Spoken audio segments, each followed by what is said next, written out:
कहानी शुरू होती है एमी नाम की एक औरत से। एक ऐसी औरत जिसकी जिंदगी सिर्फ संघर्ष और कुर्बानियों से भरी हुई है। उसने अपनी जिंदगी की सारी कमाई उस एक घर में लगा दी थी जहां वो सालों से रह रही थी।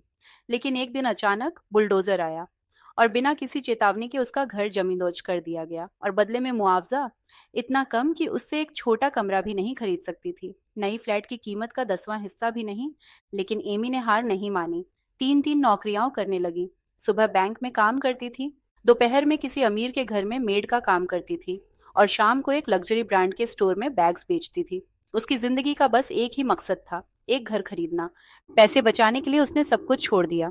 बच गई डिनर को अगले दिन का ब्रेकफास्ट बना लेती थी। होम रेंट बचाने के लिए ओवरली होटल रूम लेती थी। जहां भी पैसा खर्च हो सकता था, वहां कंजूसी उसका हथियार बन गया।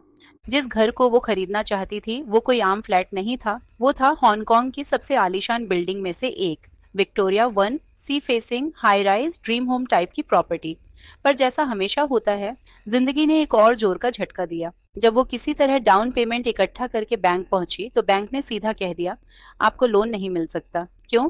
क्योंकि बाकी की पेमेंट उसे 30 साल तक हर महीने 1.8 लाख रुपए के आसपास चुकानी पड़ती। बैंक ने उसकी इनकम और खर्चों को देखकर साफ मना कर दिया, लेकिन एमी ने फिर भी हार नहीं मानी। उसने पैसे किसी और सोर्स से जुटा लिए, और जब वो वास्तव में घर खरीदने के बिल्कुल करीब थी, एक और तूफान आ गया।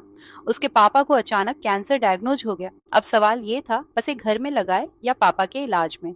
उसका दिल दो हिस्सों में बंट गया। अगर वो पापा का इलाज कराती है तो घर खरीदने का सपना शायद हमेशा के लिए टूट जाएगा। अगर वो घर बचाती है तो वो खुद को कभी माफ नहीं कर पाएगी।